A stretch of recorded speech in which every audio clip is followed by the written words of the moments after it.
Hello မနေ့ကထူအပ်လွင့်ရဲ့ line မှာပွဲအကြီးအကျယ်ဖြစ်သွားတယ်ပေါ့နော်ဆိုယူဝေကတော့သူ့ရဲ့မြေယူနီဗာ National Director ရာထူးကိုထူအပ်လွင့်ကိုမပေးချင်လို့ထူအပ်လွင့်အရင်ကဖော်ကလောက်ထားတဲ့ AD video တွေကိုမြေယူနီဗာ organization ကိုတော့ပို့လိုက်တာပေါ့နော်မြေယူနီဗာ organization ကဘာမှပြန်ပြောထားတာမရှိပေမဲ့နောက်တော့ဘလို့ပြန်ဖြစ်သွားလဲမသိပါဘူးအခုကတော့ထူအပ်လွင့်ရဲ့ video ကိုကြည့်လိုက်ပါအောင်နော်ကနေပြီးတော့စပြောရမယ်ဆိုလို့ရှိရင်နံပါတ်1ပေါ့နော်ကျွန်တော်တို့ဒီDecember ဒီအောက်တိုဘာပေါ့နော်ဒီ25ပြီးသွားတဲ့အချိန်တသေးပြိုင်ပွဲပြန်လာတဲ့အချိန်မှာကျွန်တော်ဒီ Miss Universe license ကိုရဖို့အတွက်ကျွန်တော်အများကြီးစူးစမ်းခဲ့ပါတယ်စူးစမ်းတဲ့အချိန်မှာလည်းကျွန်တော်ဒီမျိုးစုံပေါ့နော်အများကြီးကျွန်တော်စူးစမ်းခဲ့တယ်ဆိုတဲ့အရာကဘာတွေလဲဆိုတော့ခါကျကျွန်တော်သူတို့ရဲ့ found ပေါ့နော်သူတို့ဒီ Miss Universe found ဖြည့်ဖို့$1000เนาะညီဟုတ်တယ်နော်ဟုတ်တယ်မလား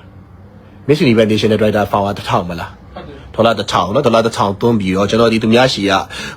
သူများရှိရလဲဘယ်လိုလဲဆိုတော့သူများရှိရလဲကျွန်တော်ဒီလှည့်ပတ်ပြီးတော့ခိုးယူခဲ့တာတွေလုပ်ခဲ့တာတွေမဟုတ်ဘူးပေါ့နော်အဲ့တော့ခါကြတော့ကျွန်တော်ဒီ Miss Universe license ကိုရဖို့အတွက်ကိုကျွန်တော်ဒီ National Director form ပေါ့နော်$1000နဲ့ကျွန်တော်ရဲ့ proposal ကြီးကျွန်တော်ရေးပါတယ်ကျွန်တော်ဒီဘယ်ပွဲတွေလုပ်ခဲ့ပါတယ်ဘာပွဲတွေလုပ်ပြီးပါပြီဘယ်ပွဲတွေမှာဘယ်လို playment တွေရခဲ့ပါတယ်ဆိုတဲ့ဟာတွေအကုန်လုံးကိုကျွန်တော်အကုန်လုံးရေးပါတယ်ရေးပြီးသွားတဲ့အချိန်မှာကျွန်တော်နောက်မှာရှိတဲ့လုပ်ငန်းရှင်တွေအကုန်လုံးပေါ့နော်ဥပမာ shopping mall တွေစိန်ဆိုင်တွေနောက်တစ်ခုကကျွန်တော်နဲ့အလုပ်လုပ်ခဲ့တဲ့ shopping mall တွေစိန်ဆိုင်တွေနောက်တစ်ခုကထုတ်လုပ်ရေးတွေနောက်တစ်ခုကအများကြီးပေါ့နော်သူတို့ရဲ့လက်မှတ်ပေါ့ကျွန်တော်ကိုထောက်ခံပါတယ်ဆိုတဲ့လက်မှတ်ပေါ့နော်အဲလက်မှတ်တွေနဲ့အတူကျွန်တော်ဒီမေးပို့လိုက်တဲ့အချိန်မှာသူတို့ဘက်ကနေပြီးတော့လက်ခံပါတယ်လက်ခံပြီးတော့ကျွန်တော်တို့ကိုဒီ2025 license အတွက်ကိုပေါ့နော်2025 license အတွက်ကိုကျွန်တော်တို့ interview ပါမယ်ဆိုရင်ကျွန်တော်ကိုမေးပို့လာပါတယ်မေးပို့လာပြီးတော့သူတို့ရဲ့ WhatsApp ပေးတယ်ပေးပြီးတော့ခါကျသူတို့ရဲ့ Zoom link ပေါ့နော် Zoom link ပေးပါတယ် Zoom link ပေးပြီးတော့ဒီနေ့မှာ interview ရပါမယ်လို့ပြောပါတယ်အဲ့ဒီအချိန်မှာပဲတိုက်ဆိုင်ပေါ့နော်ကျွန်တော်နဲ့ဒီ Miss Universe တွေကကန်ဆက်တယ်လို့ပဲပြောရမလားကန်မဆက်ဘူးလို့ပဲပြောရမလားတော့နားမလည်ဘူးပေါ့နော်ဘာလို့လဲဆိုအဲ့ဒီအချိန်မှာLord Angelic ပေါ့နော်ဟုတ်တယ်နော် Lord Angelic လားLord Angelic ကအကြီးကျယ်မီးလောင်ပါတယ်ခင်ဗျအကြီးကျယ်မီးလောင်တဲ့အချိန်မှာသူတို့တွေကလည်းသူတို့အခု Miss Universe ကတော်တော်များများ license ကို interview တဲ့သူတွေအကုန်လုံးက Lord Angelic ပါပဲနေကြတာဖြစ်တဲ့အတွက်ကျွန်တော်တို့ဒီအဲ့ဒီမှာကျွန်တော်ရဲ့ Zoom interview ပေါ့နော်ခဏရှက်လိုက်ရပါတယ်ရလိုက်ရပြီးအချိန်မှာကျွန်တော် Zoom link ပို့တဲ့အချိန်မှာ Zoom link ကနာမည်ဒီအခုလက်ရှိကိုင်နေတဲ့ National Director ရဲ့နာမည်ဖြစ်နေပါတယ်ဖြစ်နေတော့ခါကြတော့ကျွန်တော်အဲ့ဒီမှာသူတို့နဲ့ကျွန်တော် interview ရတဲ့အချိန်မှာကျွန်တော်ကို interview တော့ပဲနဲ့သူတို့ကပို့ပါတယ်ရှင်းနှစ်က National Director ကိုပဲပေးလိုက်ပြီးဖြစ်တဲ့အတွက်ကျွန်တော်ဒီ2025 license ကိုမရတော့ပါဘူးဆိုပြီးကျွန်တော်ပြောပါတယ်အမှန်တိုင်းပြောလို့ရှိရင်ကျွန်တော်တို့ဒီ$1000သွင်းထားတာဖြစ်တဲ့အတွက်ဒီ interview ကိုကျွန်တော်ဒီဖြည့်ရမှာဖြစ်ပါတယ်ဘာလို့လဲဆိုတော့ကျွန်တော်တို့ဒီ$1000ဆိုတဲ့ပတ်စံဒီအမှုဝင်လေးပြောလို့ရှိရင်ကျွန်တော်တို့နိုင်ငံအတွက်အရန်ကိုမြောက်များစွာသောပတ်စံဖြစ်ပါတယ်မြောက်များစွာသောပတ်စံဖြစ်ပါတယ်အဲ့တော့ခါကျတော့ကျွန်တော်ဒီinterview ဖြေဖို့အတွက်သူတို့အချိန်တောင်းဆိုပါတယ်ကျွန်တော်တို့$1000ပေးထားတာဖြစ်တဲ့အတွက်ငါတို့ interview မေးပါဆိုတဲ့ဟာမျိုးနဲ့ကျွန်တော်ဒီ interview ကိုတောက်လျှောက်တောင်းဆိုခဲ့ပါတယ်အဲ့ဒီမှာကျွန်တော်ပဲကန်ကောင်းပြီးတော့ interview တစ်ခေါက်ကျွန်တော်ဖြေခွင့်ရခဲ့ပါတယ်ဖြေခွင့်ရတဲ့အချိန်မှာ2025ကိုမရပါမယ်လေ2026ကိုကျွန်တော်ပေးပါမယ်ပြီးတော့ခါကျတော့2026ကိုကျွန်တော်ပေးပါမယ်ပြီးတော့နောက်တစ်ခုကကျွန်တော်ဒီ Miss Grand နဲ့ drama ဖြစ်ထားတာဖြစ်တဲ့အတွက် National Director ကိုကျွန်တော်နာမည်သုံးခွင့်မရှိပါဘူးလို့ကျွန်တော်ပြောပါတယ်ပြောပြီးတော့ခါကြတော့ကျွန်တော်တို့ကိုinterview ပေးတဲ့ညီလေးအာကာမောင်ကိုပေါ့နော်အာကာမောင်ကိုဒါကျွန်တော်ဒီကိစ္စတွေကိုပြောချင်တယ်အရန်ကြာပြီပေါ့နော်ဒါမပြောရဘဲနဲ့ရင်ထဲမှာအောင်းထားတဲ့အရာတွေပေါ့နော်ကျွန်တော်ပြောပြတဲ့အချိန်မှာတစ်ချက်လေးနားထောင်ပေးပါလို့ပြောချင်ပါတယ်အဲ့ဒီမှာအာကာမောင်ကိုထားပါမယ်ကျွန်တော်လက်ခံပါတယ်ခင်ဗျအာကာမောင်ကိုထားဖို့အတွက်ပေါ့နော် ဟုတ်လေဆိုတော့ကျွန်တော်တို့ကလည်းကျွန်တော်နိုင်ငံအတွက် Miss Universe ကိုကျွန်တော်စူးစမ်းပေးချင်တာလေအဓိကကျွန်တော်ငယ်ကလေးကအိမ်မက်မက်ခဲ့တဲ့ Miss Universe ဆိုတာကငယ်ကလေးကအိမ်မက်မက်တယ်ဆိုတော့ကျွန်တော်ကိုယ်တိုင် Miss Universe ကိုပြိုင်ချင်တာမဟုတ်ဘူးကျွန်တော်တို့နိုင်ငံအလှမေဒီ Miss Universe စိတ်ပေါ်မှာတောက်ပတာမျိုးကျွန်တော်မြင်ချင်ပါတယ်ဒါကျွန်တော်ရဲ့ dream ပါခင်ဗျအိမ်မက်တစ်ခုပါသူသွားပြိုင်တဲ့အချိန်မှာလမ်းလျှောက်တာတွေကအစပေါ့နော်တခြားနိုင်ငံမေထက်တာလွန်တာတွေ question answer ဖြေတာတွေကတခြားမေထက်တာလွန်တာတွေဝစ်စားရတာတာလွန်တာကျွန်တော်စူးစမ်းဖို့အတွက်အများကြီးပြင်ဆင်စူးစမ်းပါတယ်အဲ့ဒီမှာ Miss Universe ဘက်ကနေကျွန်တော်ပေါ့နော်အမောင့်တစ်ခုပြောပါတယ်အဲ့ဒါပါလဲဆို skin care နဲ့အတူပေါ့နော်ဒီ license ယူမယ်ဆို skin care ယူပေးရပါမယ်အဲ့ပတ်စံကို3ရက်ထဲကျွန်တော်အချိန်ပေးပါတယ်ခင်ဗျပို့ဖို့အတွက်ကို3ရက်ထဲအချိန်ပေးပါတယ်အဲ့ပတ်စံအမောင့်ဒီမြန်မာငွေနဲ့တွက်ကြည့်လို့ရှိရင်3000ချီပါတယ်တစ်နှစ်ကိုအဲ့တော့ကျွန်တော်ရဲ့ share holder တွေအကုန်လုံးရှာပြီးတော့ကျွန်တော်ရအောင်ကျွန်တော်စူးစမ်းခဲ့ပါတယ်ကျွန်တော်2လပိုင်းမှာကျွန်တော်အပြီးသွင်းခဲ့ပါတယ်ကျွန်တော်ရှိကိုဒီ contract ပို့ထားပါတယ် contract ဒီကျွန်တော်လက်မှတ်ထိုးပြီးတဲ့အချိန်မှာသူတို့ဘက်ကပြန်ပြီးခိလုပ်ထားပါတယ်အဲ့ဒါဘာလဲဆိုတော့ဒီ November ပွဲပေါ့နော်ဒီ Miss Universe ပွဲမတိုင်ခင်မှာအချိန်ကျွန်တော်ကြီးညာခွင့်မရှိဘူးဆိုတဲ့ဟာပါပဲအဲ့တော့ကျွန်တော်ဒီ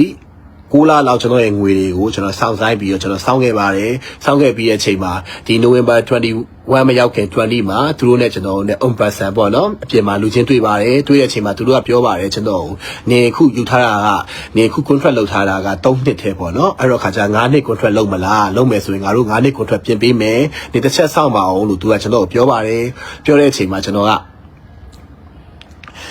9နှစ် contract ကငါတို့အချိန်အဆောက်ပေးလို့ရတယ်ဒါပေမဲ့ငါ November 21မှာတော့ငါချင်ညာခြင်းပြီဘာလို့လဲဆိုတော့ငါရဲ့ fan တွေငါရဲ့ပရိသတ်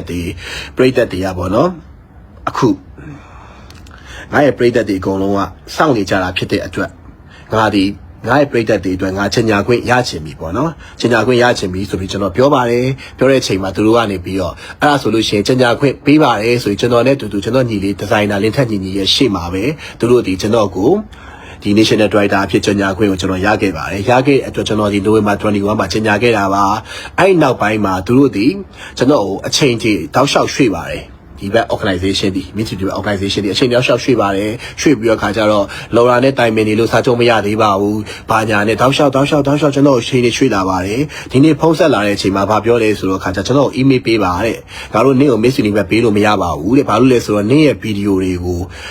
ုပို့လာရသူရှိပါတယ်အဲ့ဗီဒီယိုတွေအကြောင်းကနင့်ကိုပေးလို့မရပါဘူးဆိုတဲ့အချိန်မှာကျွန်တော်ရဲ့ဗီဒီယိုတွေဒီကျွန်တော်9နှစ်တာကာလ9နှစ်လောက်ရှိပြီကျွန်တော်ငယ်ရွယ်စဉ်ကာလကကျွန်တော်ရိုက်ထားတဲ့ဗီဒီယိုတွေကျွန်တော်အခုချိန်မှာလည်းကျွန်တော်ထိမ့်သိမ့်ပြီးတော့ကျွန်တော်ဒီကောင်းအောင်နေထိုင်နေကျွန်တော်အလှမယ်တွေဒီကောင်းအောင်စောင့်ရှောက်ကြတယ်အဲ့လောက်ကြီးရုံမာပြီးတော့ဒီဗီဒီယိုတွေတွားပို့လောက်တဲ့ဒီရုံမာဖို့တော့မလိုဘူးလို့ထင်ပါတယ်ဒါပေမဲ့ကျွန်တော်ရဲ့ဒီ translator တွေကျွန်တော်ရဲ့တင်းနေရပြောတာတော့သူတို့ကိုပြောတာတော့ဗာလဲဆိုတော့ကျွန်တော် national director ထားလို့မရဘူးဆိုရင်တော့မှကျွန်တော်ရဲ့တင်းကနောက်ကလူတွေကို national director ပြထားလို့ရတယ်လေကျွန်တော်တို့ပြောထားတာတခုကကျွန်တော်တို့ပေးထားတဲ့ amount ဒီ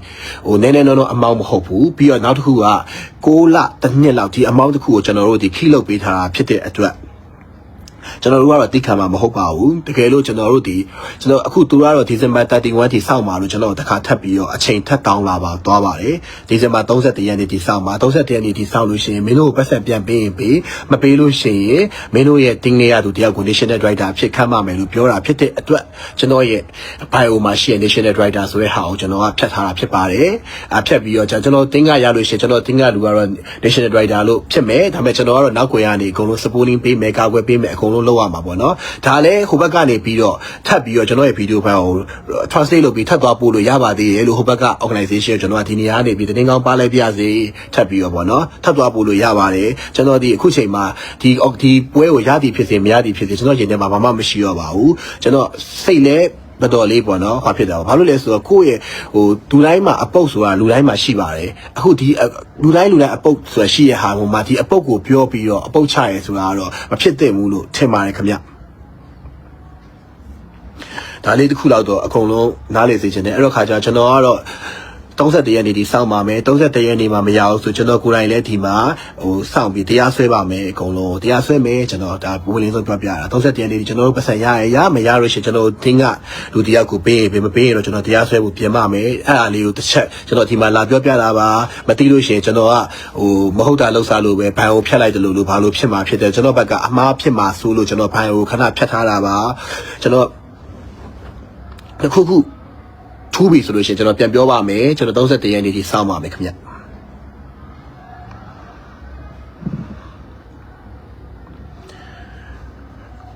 အော်ကျွန်တော်အဲ့ license တွေကကျွန်တော်တို့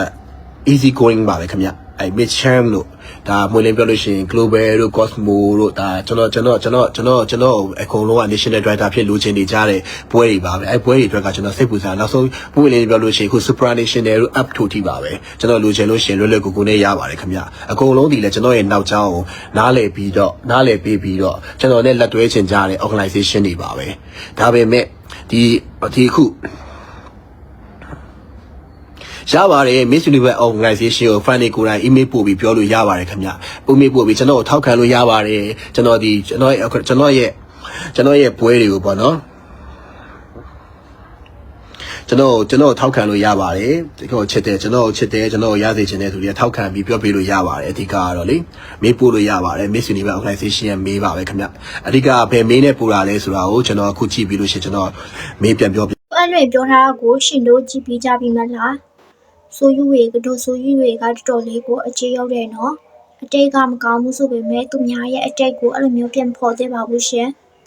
တို့ကရောဆိုယူဝေဘက်ကလားထူအလွင်ဘက်ကလား comment အောက်မှာရေးပေးကြပါအောင်နော်